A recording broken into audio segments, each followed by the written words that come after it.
Hello everyone, welcome to my new mini blog. আজকে ছিল আমার বান্ধবী রাজশ্রীর বিয়ে। অফিস থাকার কারণে সকালবেলা বিয়েতে যদিও বা উপস্থিত থাকতে পারিনি, তাই সন্ধ্যেবেলা অফিস থেকে ফিরে চটপট রেডি হয়ে নিলাম। যদিই আমি চটপট রেডি হই না কেন, শ্রেয়ার জন্য সেই আমার যেতে দেরি হয়েছে। আমরা যখন বিয়ে বাড়িতে গিয়ে পৌঁছেছি তখন অলমোস্ট 9:45 কাছাকাছি বাজে। রাজশ্রী একটু রেগেই গেছিলো, কিন্তু কি করব, অফিস থাকলে তো কোনো উপায় থাকে না। তারপরে এসে রেডি হয়ে গেছিলাম। তো এখানে প্রথমেই 3 বান্ধবী একটু ছবি তুলে নিয়েছিলাম। ওর বর যদিও বা আসতে একটু লেটই করেছিল, কারণ ওদের বিয়ের লগ্ন ছিল অনেকটা রাতের দিকে, মানে প্রায় 12টার পরে।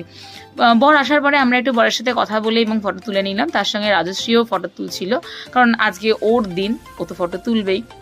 এবং খুব সুন্দর আজকেও সেজেছিল, লাইট বাট সোবার। তার সঙ্গে এখানে হচ্ছিল বরের আশীর্বাদ।